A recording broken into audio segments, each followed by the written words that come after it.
Hello friend, welcome to ये tutorial YouTube channel. Friends, हम लोग सिविक्स के मॉडल पेपर को सॉल्व कर रहे हैं। ये इसका 5वां पार्ट है जो आपके टीजीटी पीजीटी एग्जाम के लिए, एलटी ग्रेड के लिए काफ़ी हेल्पफुल होगा। फ्रेंड्स, जीआईसी प्रवक्ता के लिए भी फॉर्म आ गया है, आप लोग उसको भी फॉर्म डाल दीजिएगा और तैयारी करते रहिएगा।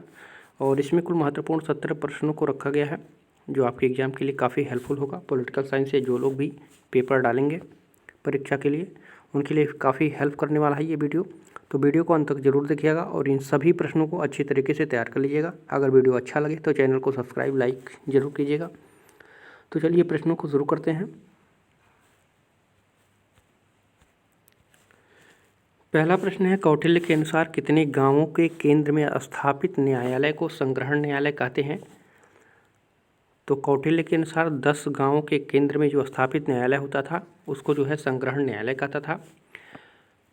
कौटिल्य का जो न्यायिक संगठन प्रशासनिक विकेंद्रीकरण का जो है सूचक था, जिसमें उन्होंने एक गांव माना था, ठीक है, और 10 गांव का संग्रहण न्यायालय मानता था, ठीक है, और 200 गांवों का खारबेटिक मानता था, ठीक है, खारबेटिक मानता था, और 400 गांव को द्रोणमुख मानता था, ठीक है, द्रोणमुख कहता था, और 800 गांव जो होता था उसको जो है जनपद कहता था, ठीक है।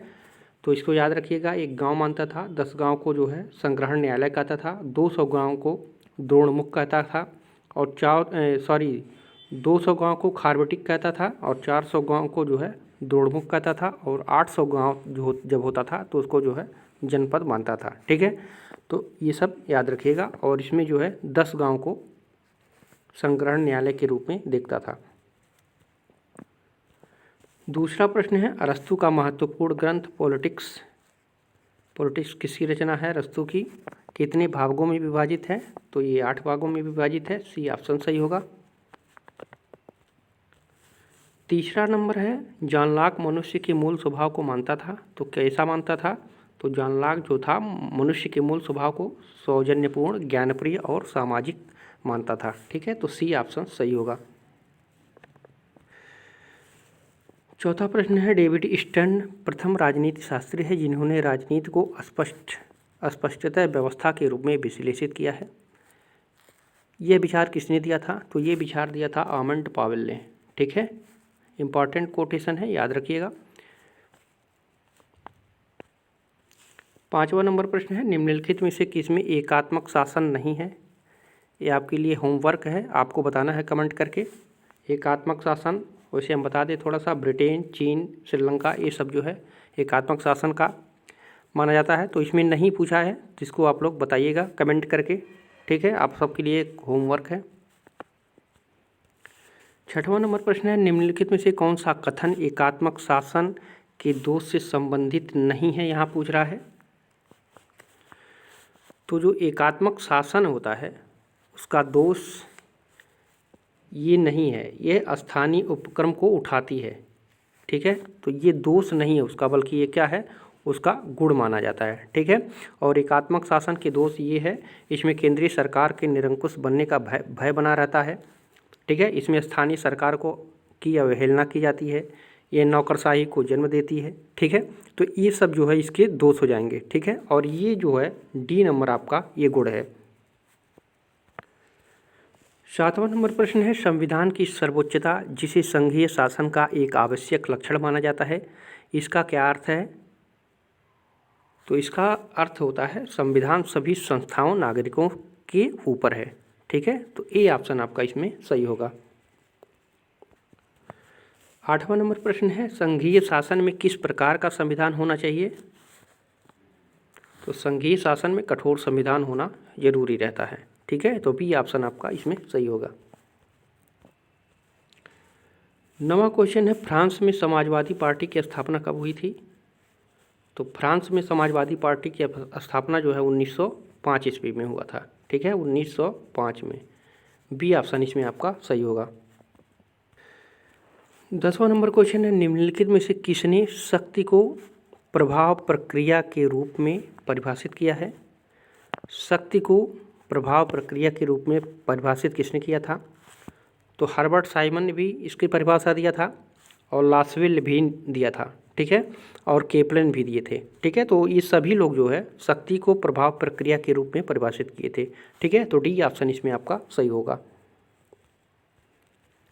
11 नंबर प्रश्न है, निम्नलिखित में से कौन संवैधानिक सरकार के विषय में चर्चा करता है? संवैधानिक सरकार के विषय में चर्चा किसने किया था? तो ये जॉन लॉक ने किया था, आप लोग जानते होंगे, बी ऑप्शन सही होगा। 12 नंबर प्रश्न है, निम्नलिखित में से इक्विलिटी शीर्षक की पुस्तक के लेखक, इक्विलिटी के लेखक कौन से हैं? तो इक्विलिटी के लेखक थे जो R.H. टावनी, ठीक है, बी ऑप्शन सही हो जाएगा। इंपॉर्टेंट पुस्तक है, इसको याद रखिएगा। 13 नंबर प्रश्न है, किसने कहा कि सबसे निकृष्ट राज्य भी सबसे उत्कृष्ट अराजकतावाद से अच्छा है? सबसे निकृष्ट राज्य यानी सबसे खराब राज्य सबसे अच्छे राज्य अराजकतावाद से अच्छा है, तो ये कहा था ऑप्शन ए, ठीक है। तो डी ऑप्शन सही हो जाएगा। इंपॉर्टेंट है, ये भी कई बार पूछा जा चुका है। 14 नंबर प्रश्न है, आनुपातिक समानता के सिद्धांत, आनुपातिक समानता के सिद्धांत का प्रतिपादन किया था, तो किसने किया था? अरस्तु ने किया था, ठीक है, ए ऑप्शन सही होगा। 15 नंबर प्रश्न है, बिना कुछ समानता की स्वतंत्रता खोखली होगी और स्वतंत्रता के बिना समानता निरर्थक होगी, यह कथन किसने कहा था? तो लास्की महोदय ने किया था, कहा था, ठीक है, ए ऑप्शन सही होगा। 16 नंबर प्रश्न है, विधि संप्रभु का आदेश है, यह कथन किसका है? विधि संप्रभु का आदेश है, यह कथन किसका है? तो ऑस्टिन का है, ए बी ऑप्शन आपका इसमें सही होगा। 17 नंबर प्रश्न है, जो लेखक राज्य को संघों का संघ मानते हैं तो उन्हें क्या कहा जाता है? जो लेखक राज्य को संघों का संघ मानते हैं उन्हें क्या कहा जाता है? तो बहुलवादी कहा जाता है, ठीक है, डी ऑप्शन सही हो जाएगा। 18 नंबर प्रश्न है, प्रत्येक राज्य अधिकारों से जाना जाता है जिन्हें वह लागू करता है, यह कथन किसका है? तो ये भी लास्की का ही है, ठीक है, सी ऑप्शन इसमें आपका सही हो जाएगा। प्रत्येक राज्य अधिकारों से जाना जाता है, ठीक है, तो लास्की ने ऐसा कहा था। 19 नंबर है, ग्राम पंचायत निम्नलिखित में से किसके प्रति जवाबदेह है? ग्राम पंचायत जो होता है किसके प्रति जवाबदेह होता है? तो ग्राम सभा के प्रति, ठीक है, सी ऑप्शन आपका सही होगा। 20वां नंबर प्रश्न है, मुख्य सचिव की नियुक्ति या चयन करते समय एक राज्य के मुख्यमंत्री द्वारा निम्न में से किन 3 मानदंडों पर विचार किया जाता है? और निम्न कोड की सहायता से सही उत्तर का चयन करना है। जो एक मुख्य सचिव की नियुक्ति की जाती है तो मुख्यमंत्री द्वारा जो है 3 मानदंड कौन से लगाए जाते हैं उसको आपको बताना है। तो वरिष्ठता, तो ये बिल्कुल सही है, ठीक है। सेवा, अभिलेख, निष्पत्ति और योग्यता, तो ये तो होना ही चाहिए, ठीक है। राज्यपाल का अनुमोदन, तो ये नहीं है, ठीक है, राज्यपाल के अनुमोदन से थोड़ी ना मुख्य सचिव की नियुक्ति की जाती है, मुख्यमंत्री का विश्वास पात्र होना चाहिए, ठीक है। तो एक पहला, दूसरा और चौथा सही है, तो इसमें से देख लीजिए आपका कोड नंबर सी में सही है, 1, 3 और 1, 2 और 4, ठीक है, ये गलत हो जाएगा आपका राज्यपाल का अनुमोदन। 21 नंबर प्रश्न है, वुडरो विल्सन ने अपनी राजनीतिक प्रशासन द्विविभाजन के विचार के स्रोत के रूप में निम्नलिखित में से किसे स्वीकार किया है?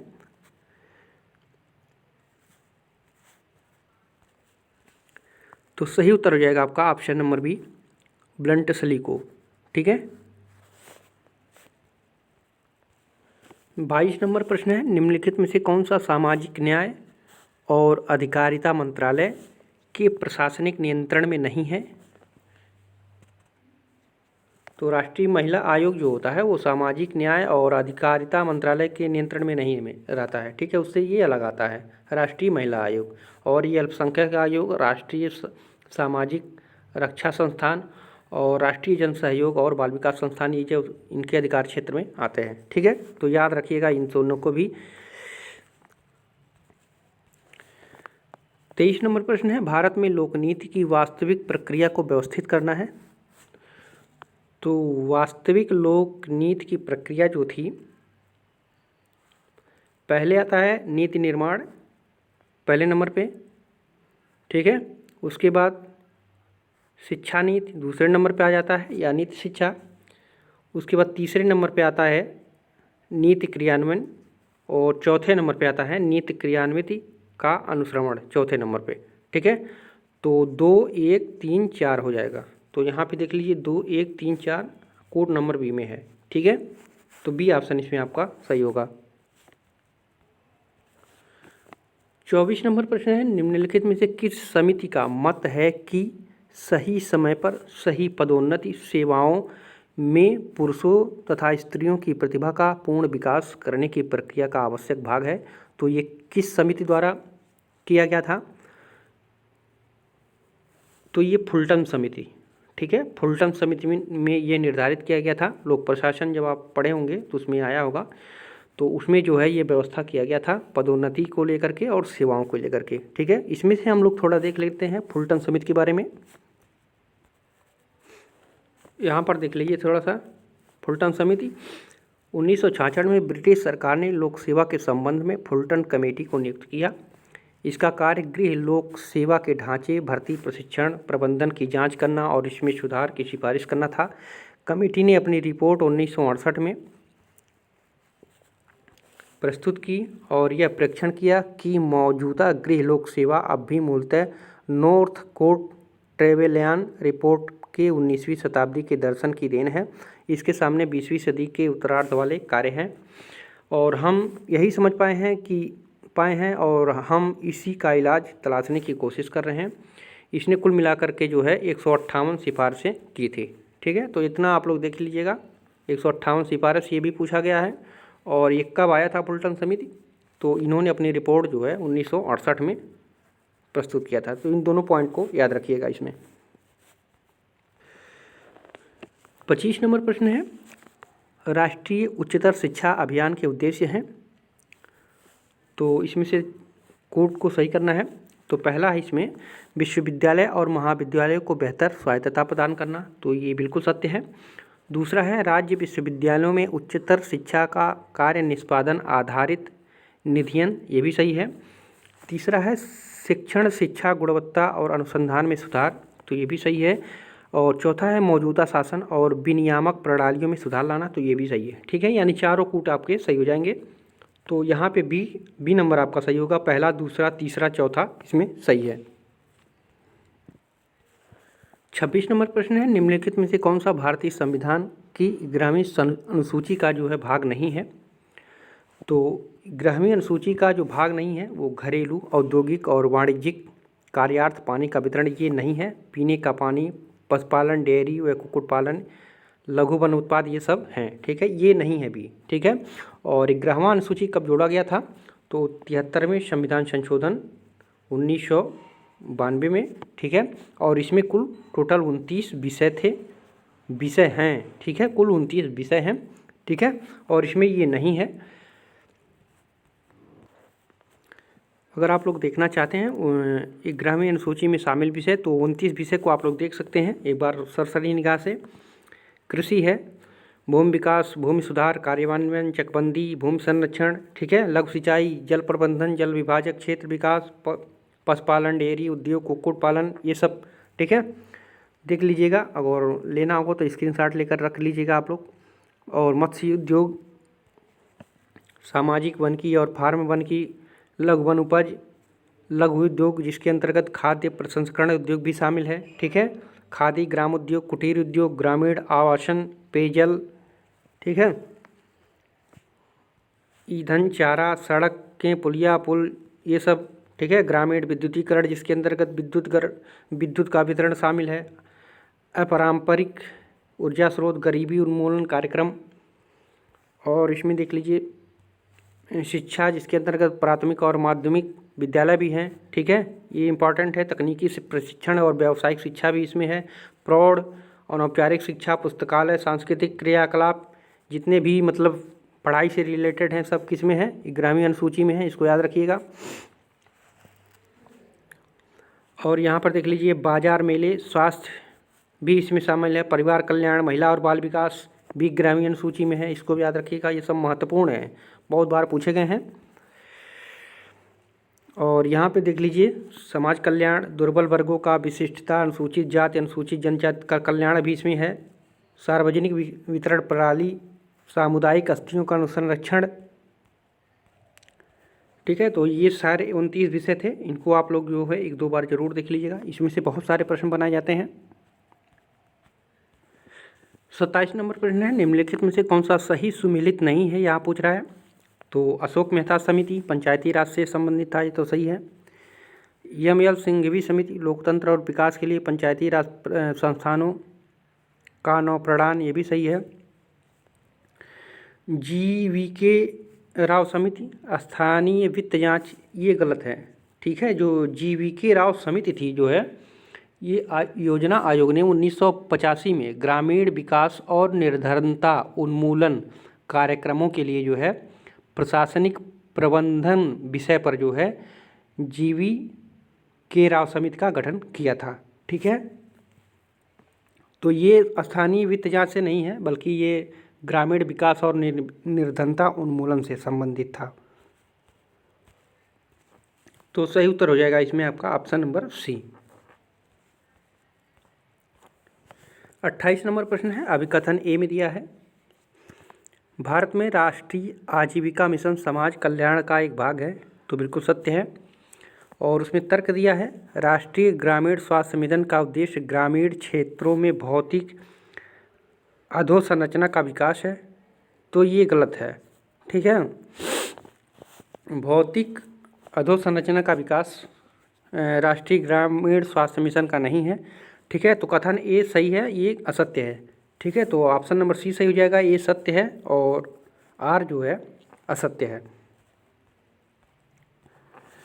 29 नंबर प्रश्न है, द्वितीय प्रशासनिक सुधार आयोग के अनुसार जिला तथा महानगरीय नियोजन समितियों द्वारा निम्न में से कौन से कार्य किए जाने चाहिए। तो पहला इसमें स्थानिक आर्थिक विकास का एकीकरण, तो ये बिल्कुल सही है, तो पहला सही है। और दूसरा है सम्मिलित ग्रामीण एवं शहरी योजना, तो ये भी सही है। विकास योजनाओं के निर्माण तथा उनके प्रभावशाली क्रियान्वयन में स्थानीय निकायों की सहायता एवं सलाह, ये भी सही है। पंचवर्षीय योजनाओं के निर्माण में योजना आयोग को परामर्श, ये गलत है। ठीक है, जो द्वितीय प्रशासनिक सुधार था उसमें जो है पहला दूसरा तीसरा ही सही था। ठीक है, तो कूट नंबर ये सही हो जाएगा, पहला दूसरा, और ये 2 नहीं है बल्कि ये 3 है। ठीक है, तो इसको याद रखिएगा। 30वां नंबर प्रश्न है, शहरी गुणों वाली ग्रामीण बस्तियों का विकास बहुत ही धीमा है। भारत में शहरीकरण के संबंध में यह टिप्पणी निम्न में से किस पंचवर्षीय योजना में या किस में किया गया था यह टिप्पणी। तो ये कहा गया था 11वीं पंचवर्षीय योजना में। ठीक है, ये टिप्पणी किया गया था, तो बी ऑप्शन इसमें आपका सही हो जाएगा।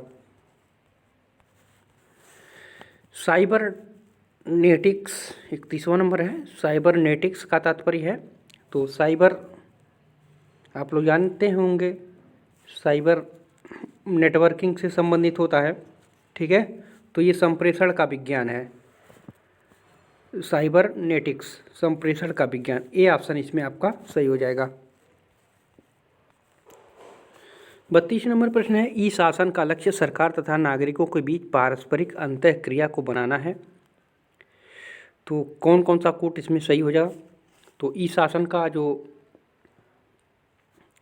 लक्ष्य होता है, तो इससे क्या होता है, नागरिकों और सरकार के बीच जो पारस्परिक संबंध बनती है, अधिक दोस्ताना, सुविधाजनक, पारदर्शी, किफ़ायती, तो ये सभी सही हैं ऑप्शन। ठीक है, तो डी ऑप्शन इसमें आपका सही हो जाएगा। 33 नंबर, तो कथन दिया गया है, अभिकथन और तर्क, सही कोड को आपको छांटना है। तो अभिकथन में कहा गया सूचना का अधिकार अधिनियम RTI के क्षेत्र का विस्तार किए जाने की आवश्यकता है, तो बिल्कुल सत्य है ये। ठीक है, और इसमें तथा जोड़ दीजिए, तथा वर्तमान में निजीकरण तथा अनेक पूर्व काल के सरकारी कार्यक्रमों का आउटसोर्स द्वारा कार्य किए जाने की प्रवृत्ति है। तो भी सत्य है और इसका स्पष्टीकरण भी है। ठीक है, तो ए ऑप्शन सही हो जाएगा। ए और आर दोनों सत्य हैं और इसका सही स्पष्टीकरण भी मिल जा रहा है। ठीक है, 34 नंबर प्रश्न है, मूलतः संयुक्त राष्ट्र संघ की सुरक्षा परिषद में कुल सदस्यों की संख्या कितनी थी? मूलतः पूछ रहा है यहाँ पे, मूलतः, तो मूलतः 11 थी और वर्तमान में 15 हो गए हैं। ठीक है, वर्तमान में जो है 15 हो गए हैं और सुरक्षा परिषद की स्थापना 1945 में ही हुई थी। उस समय उसके सदस्यों की संख्या 11 थी, वर्तमान में 15 है, जिसमें जो है 5 अस्थाई हैं। ठीक है, और 10 अस्थाई हैं जो 2 वर्ष के लिए चुने जाते हैं। ठीक है, और अस्थाई सदस्यों में चीन है, फ्रांस है, रूस है, ब्रिटेन है, अमेरिका है। ये जो है अस्थाई सदस्य के रूप में जाने जाते हैं। ठीक है, तो इसको याद रखिएगा। अस्थाई सदस्य में दे देगा कि कौन सा देश अस्थाई सदस्य में शामिल नहीं है या है। ठीक है, तो इसको याद रखिएगा। ये 5 तो आप लोग याद रखिएगा, सदस्यों की संख्या वर्तमान में। और मूलतः पूछा था जब ये इसकी स्थापना हुई थी 1945 में। तो इन सारे पॉइंट को आप लोग याद रखिएगा। 35 नंबर प्रश्न है, निम्नलिखित में से किसने कहा कि राजनीति के संदर्भ में शक्ति का अर्थ एक व्यक्ति का दूसरे व्यक्ति के मस्तिष्क और क्रियाओं पर शक्ति है? तो ये किसने कहा था? तो मॉर्गेनथाउ ने कहा था। सी ऑप्शन आपका सही हो जाएगा। 36 नंबर प्रश्न है, निम्नलिखित में से कौन सा कथन असत्य है? तो यहाँ पर पढ़ लीजिए आप लोग। प्रत्येक संसद दिवस का पहला घंटा प्रश्नों के लिए आरक्षित होता है, सही है। शून्यकाल जो 0 आवर होता है संसदीय प्रथा के क्षेत्र में प्रारूपिक भारतीय नवप्रवर्तन है, सही है। नवलोक प्रशासन अद्वितीय रूप से अमेरिकन परिघटना है, तो ये भी सही है। प्रशासनिक क्रियाओं पर न्यायिक नियंत्रण नैसर्गिक नियम से निकला है, तो ये गलत है। ठीक है, तो कौन सा कथन असत्य है? तो ऑप्शन नंबर आपका इसमें डी सही हो जाएगा, ये कथन गलत है। 37 नंबर प्रश्न है, किसने कहा कि यूनाइटेड स्टेट ने सिर्फ सुपर पावर अधिशक्ति है, वह हाइपर पावर अतिशय सत्ता है? ठीक है, तो ये किसने कहा था? तो होबार्ट वेदराइन ने कहा था। ए ऑप्शन आपका इसमें सही हो जाएगा। 38 नंबर प्रश्न है, राजनीतिक सिद्धांत की अवनति के लिए निम्नलिखित में से कौन सा कारक उत्तरदायी नहीं है? नहीं पूछ रहा है यहाँ पे, तो वैचारिक बहुवाद इसके लिए जो है उत्तरदायी नहीं होता है। ठीक है, तो डी ऑप्शन इसमें आपका सही हो जाएगा। 39 नंबर है, पदोन्नति का सामान्य तौर पर अर्थ है, यानी पदोन्नति का अर्थ है पदों में बदलाव, कर्तव्यों में बदलाव, पदवी में बदलाव, वेतन में बदलाव। तो ये सारे ऑप्शन सही हो जाएंगे, सी ऑप्शन इसमें सही हो जाएगा। 40 नंबर प्रश्न है, निम्नलिखित में से कौन सा कथन सही है?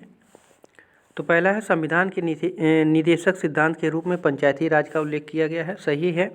सादिक अली समिति भारत में पंचायत प्रणाली की कार्यकारिता पर रिपोर्ट देने के लिए नियुक्त की गई थी, तो ये गलत है। और GV राव समिति योजना आयोग द्वारा नियुक्त की गई थी, तो बिल्कुल सही है, हम लोग पिछले प्रश्न में पढ़े हुए हैं।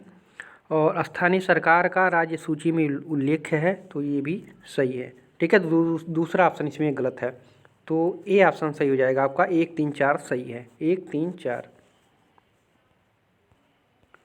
41 नंबर प्रश्न है, युद्ध के गैर राजकीय आयाम को यह भी कह सकते हैं? तो उत्तर वेस्टफेलियन युद्ध भी इसको कहा जाता है। युद्ध के गैर राजकीय आयाम को उत्तर वेस्टफेलियन युद्ध भी के नाम से भी जाना जाता है। ठीक है, तो बी ऑप्शन सही होगा। 42 नंबर प्रश्न है, संयुक्त राष्ट्र संगठन की शांति बहाली कार्रवाई में कहाँ पर भारतीय सैन्य टुकड़ियों, सैन्य पर्यवेक्षक तथा सिविलियन पुलिसकर्मी सेवारत थे? तो कहाँ पे ये हुआ था?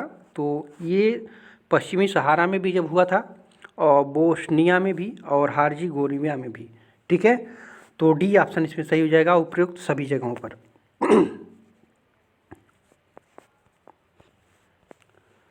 43 नंबर प्रश्न है, 2 सूची दिया गया है और देश है, समस्याएं हैं। तो श्रीलंका के बीच कौन सी समस्या है? तो ये कच्छटीवू है। ठीक है, कच्छटीवू जो है एक राज्य क्षेत्र है। ठीक है, जो भारत सरकार द्वारा जो है उसको श्रीलंका को दे दिया गया था। ठीक है, यहाँ पे दो पॉइंट बनाए जाते हैं, कच्छतीव और ये 3 बीघा, एक आता है 3 बीघा। ठीक है, तो कच्छतीव जो है वो श्रीलंका का है और 3 बीघा जो है वो बांग्लादेश का था। ठीक है, इसको जो है भारत सरकार ने दे दिया गया था, प्रभुसत्ता को सौंप दिया गया था। श्रीलंका प्रभुसत्ता को और बांग्लादेश प्रभुसत्ता को सौंप दिया गया था। तो ये दोनों पूछा है, 3 बीघा पूछा है और कच्छतीव भी पूछा है। और वुलर बैराज जो है ये पाकिस्तान से संबंधित है। ठीक है, ये जो तुलबुल परियोजना आप लोग सुने होंगे। ठीक है, तुलबुल परियोजना के नाम से प्रसिद्ध वुलर बैराज की जो है परिकल्पना जो है 1980 में की गई थी। ठीक है, और जिस पर जो है 1984 में काम भी शुरू हो गया था, लेकिन पाकिस्तान के आपत्ति जताने पर जो है 1987 में इसको जो है रोक दिया गया था। तो ये भी इसका संबंध है। और नेपाल जो है सस्ता बॉर्डर है, नेपाल और भारत के बीच में एक बॉर्डर ऐसे मतलब है, और उस पर एक अभी हाल ही में 15 मई 2020 को, ठीक है 2020 को भी की ये घटना है, और उस पर एक पुलिया बनाया गया है, बना दिया गया है नेपाल के द्वारा, जो कि वो भारत के क्षेत्र में पड़ता है। तो सुस्ता बॉर्डर के नाम से जाना जाता है। यहाँ पे एक मतलब पगडंडी रोड टाइप में है, जो बहुत बड़ा जो वो नहीं है, उस पर एक पुलिया का निर्माण किया गया है, वो बहुत विवादित बना हुआ है। ठीक है, तो ये नेपाल से संबंधित है। और न्यू मोरे आइलैंड जो है ये बांग्लादेश से संबंधित है। और ये जो है न्यू मोरे आइलैंड कहाँ पे है, ये बंगाल की खाड़ी में है। ठीक है, ये बंगाल की खाड़ी में है। भारत में इसको जो है न्यू मोर या पूर्वासा के नाम से जाना जाता है, और बंगाल में इसे जो है दक्षिण तलपट्टी के नाम से पुकारते हैं। ठीक है, तो ये चारों सही हैं, और जो मिलान है वो चारों सही हैं, तो ए ऑप्शन इसमें आपका सही हो जाएगा। 44 नंबर प्रश्न है, परिसंघ संघवाद से भिन्न है क्योंकि इसके सदस्य संप्रभु सत्ता रखते हैं। डी ऑप्शन सही हो जाएगा। 45 नंबर प्रश्न है, भारतीय संविधान बल देता है तो किस पर देता है, राष्ट्र की एकता पर बल देता है। डी ऑप्शन सही हो जाएगा। 46 नंबर प्रश्न है, व्यवस्थापिका को अधिक जन प्रतिनिधित्वात्मक बनाने के लिए जे.एस. मिल ने संस्तुति की थी, किसकी संस्तुति की थी, तो अनुपातिक प्रतिनिधित्व की, महिला मताधिकार की, शिक्षितों के लिए बहुल मताधिकार की, ये सभी की जो है संस्तुति उन्होंने दिया था, किसको, व्यवस्थापिका को अधिक जन प्रतिनिधित्वात्मक बनाने के लिए। डी ऑप्शन इसमें आपका सही हो जाएगा। 47 नंबर प्रश्न है, निम्न में से कौन एक अनुपातिक प्रतिनिधित्व प्रणाली का भाग नहीं है। यहाँ पे नहीं पूछ रहा है, तो मतदाताओं को अपना प्रतिनिधि बदलने का अधिकार, ये आनुपातिक प्रतिनिधित्व प्रणाली का भाग नहीं है। ठीक है, तो डी ऑप्शन इसमें आपका सही हो जाएगा। 48 नंबर प्रश्न है, आधुनिक दल व्यवस्था का उद्भव सर्वप्रथम कहाँ हुआ था। आधुनिक दल व्यवस्था का सर्वप्रथम उद्भव जो है इंग्लैंड में हुआ था। सी ऑप्शन सही होगा। 49 नंबर प्रश्न है, जिस राज्य में कुछ व्यक्तियों के द्वारा जनहित के लिए शासन होता है वह कहलाता है, तो वो कुलीन तंत्र कहलाता है। ठीक है, बी ऑप्शन सही होगा। 50 नंबर क्वेश्चन है, अध्यक्षात्मक सरकार का उदय सर्वप्रथम कहाँ पे हुआ था। अध्यक्षात्मक सरकार का, तो संयुक्त राज्य अमेरिका में, आप लोग जानते होंगे। 51 नंबर क्वेश्चन है, 1892 का भारतीय काउंसिल एक्ट किसके प्रयास से आया था, तो लॉर्ड डफरिन के। ठीक है, अभी ऑप्शन सही होगा। 52 नंबर प्रश्न है, भारतीय संविधान सभा में निम्नलिखित किसके प्रतिनिधि सम्मिलित किए गए। भारतीय संविधान सभा में निम्नलिखित किसके प्रतिनिधि सम्मिलित किए गए हैं, तो देशी रियासतों से थे, ब्रिटिश भारत प्रांत से भी थे, चीफ कमिश्नरी से थे। ठीक है, तो तीनों क्षेत्रों से थे। डी ऑप्शन सही हो जाएगा। 53 नंबर प्रश्न है, निम्नलिखित किस शब्द समूह को प्रस्तावना में 42वें संविधान संशोधन द्वारा जोड़ा गया था, तो समाजवादी, पंथ निरपेक्ष, राष्ट्र की अखंडता। बी सही होगा ऑप्शन।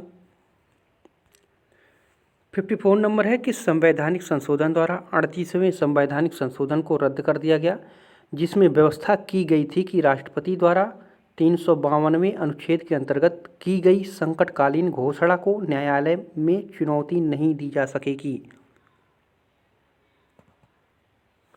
तो ये 44वें संविधान संशोधन द्वारा ये किया गया था। ठीक है, ए ऑप्शन सही होगा। 55 नंबर प्रश्न है, भारतीय सर्वोच्च न्यायालय में तदर्थ न्यायाधीश नियुक्त किए जाते हैं कब? जब न्यायालय का कोई भी सत्र गठित करने या चालू रखने के लिए न्यायाधीशों का कोरम उपलब्ध नहीं रहता है, तब जो है तदर्थ न्यायाधीशों की नियुक्ति की जाती है। डी ऑप्शन आपका सही होगा। 56 नंबर है, निम्नलिखित में से किस कमेटी ने यह प्रस्ताव रखा था कि पंचायत राज्य व्यवस्था के चुनाव पार्टी लाइन पर किए जाएं?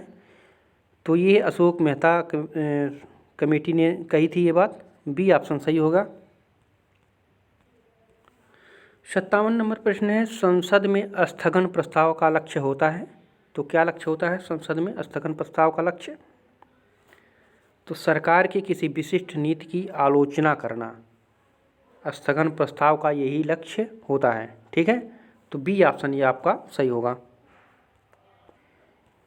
58 नंबर प्रश्न है, अंतरिम सरकार जो जवाहरलाल नेहरू के नेतृत्व में बनी, उसमें उनका सरकारी पदनाम था।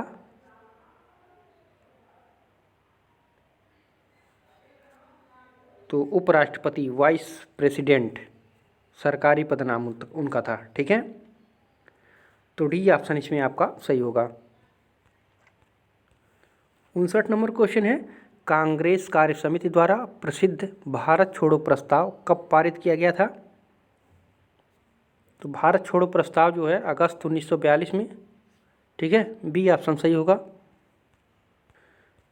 60 नंबर क्वेश्चन है, चक्कर लगाने वाली देशभक्ति या पेट्रियाटिज्म इन लोकोमोशन शब्दावली का प्रयोग हुआ था। तो स्वराज पार्टी के लिए किया गया था। ठीक है, चक्कर लगाने वाली देशभक्ति, तो सी ऑप्शन सही होगा। 61 नंबर क्वेश्चन है, लाहौर षड्यंत्र मुकदमे के परिणाम स्वरूप निम्न में से किन व्यक्तियों की फांसी की गई थी? तो राम प्रसाद बिस्मिल नहीं थे, इनका तो गोरखपुर में हुआ था। सरदार भगत सिंह का, सुखदेव और राजगुरु, ये 3 थे, बी सी डी। तो B C D, D option सही हो जाएगा। 62 नंबर प्रश्न है, प्रथम अंतरिम सरकार 24 अगस्त 1946 को घोषित की गई थी। निम्नलिखित में से कौन उनमें सम्मिलित नहीं था? तो ए बी अलेक्जेंडर नहीं थे, सी गोपालचारी थे, सफात अहमद खान थे, जगजीवन राम। ठीक है, तो ए ऑप्शन सही हो जाएगा, ये नहीं थे, ए बी अलेक्जेंडर। 63 नंबर प्रश्न है, निम्नलिखित में से किसके द्वारा भारत का संविधान सभा में उद्देश्य प्रस्ताव ऑब्जेक्टिव रेजोल्यूशन प्रस्तुत किया गया था? तो ये तो आप लोग बहुत पॉपुलर क्वेश्चन है, जवाहरलाल नेहरू द्वारा। डी ऑप्शन सही होगा। 64 नंबर है, भारत का नियंत्रक और महालेखा परीक्षक एक मित्र, दार्शनिक और पथ प्रदर्शक के रूप में कार्य करता है।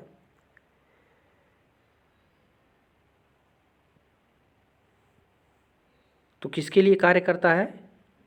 मित्र की तरह, दार्शनिक की तरह, पथ प्रदर्शक की तरह, किसके लिए कार्य करता है? तो ये सार्वजनिक लेखा समिति के लिए। ठीक है, तो ए ऑप्शन इसमें आपका सही हो जाएगा। 65 नंबर है, भारत के राष्ट्रपति को पद से हटाने के लिए क्या विधि है? तो महाभियोग द्वारा हटाया जाता है, हैं? अनुच्छेद 61 के तहत, आर्टिकल 61 के तहत महाभियोग के द्वारा उनको हटाया जाता है, राष्ट्रपति को। 66 नंबर है, भारत की संघात्मक व्यवस्था में 3 सूचियां शक्ति विभाजन लिया गया है। तो किस देश के संविधान से लिया गया है? 7वीं अनुसूची में 3 दिया गया है ना, राज्य सूची, संघ सूची, केंद्र सूची। तो किस देश के संविधान से लिया गया है ये?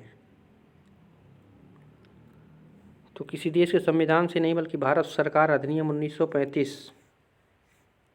डी ऑप्शन सही हो जाएगा। ठीक है, 67 नंबर है, भारतीय संविधान स्पष्ट रूप से प्रेस की स्वतंत्रता की व्यवस्था नहीं करता है। ठीक है, ये तो सही है, परंतु यह स्वतंत्रता अंतर्निहित है किस अनुच्छेद में? तो क या ए या ए कह सकते हैं। ठीक है, 19 के पार्ट के लिए एक में का में या ए भी दे देता है, कहीं कहीं ए भी दे देता है। ठीक है, तो ये याद रखिएगा ए में। 68 नंबर है, लोकसभा के महासचिव की नियुक्ति की जाती है तो किसके द्वारा? तो स्पीकर द्वारा की जाती है। ठीक है, लोकसभा अध्यक्ष द्वारा। ठीक है, और वर्तमान में कौन है लोकसभा के महासचिव? तो उत्पल सिंह। उत्पल सिंह। ठीक है, एक IAS अधिकारी थे, रिटायरमेंट, उनको ही बनाया गया है महासचिव लोकसभा का। 69 नंबर है, निम्नलिखित में से संविधान का कौन सा अनुच्छेद भारत के राष्ट्रपति के महाभियोग की प्रक्रिया से संबंधित है? अभी हम लोग देखें एक प्रश्न ऊपर, अनुच्छेद 61। ठीक है, महाभियोग के द्वारा, तो सी ऑप्शन सही होगा। 70 नंबर प्रश्न है, पर्यावरण और वनों के संरक्षण हेतु भारतीय संविधान के किस भाग में प्रावधान किए जाते हैं? तो ये राज्य के नीति निर्देशक तत्वों में है। ठीक है, राज्य के नीति निर्देशक तत्व 36 से लेकर के 51 तक। ठीक है, और उसमें 48 के क में, ठीक है, 48 के क में जो है पर्यावरण और वनों के संरक्षण हेतु जो है प्रावधान किया गया है। ठीक है, और 48 अगर पूछे, 48 में जो है, तो 48 में जो है कृषि और पशुपालन से संबंधित है। ठीक है, 48 कृषि पशुपालन से और 48 के जो है पर्यावरण और वनों के संरक्षण से। ठीक है, तो इतना याद रखिएगा। तो फ्रेंड्स, ये रहे महत्वपूर्ण 70 प्रश्न। कैसा लगा वीडियो कमेंट करके ज़रूर बताइएगा। फिर मिलते हैं अगली वीडियो में। पूरा वीडियो देखने के लिए आप सभी को धन्यवाद।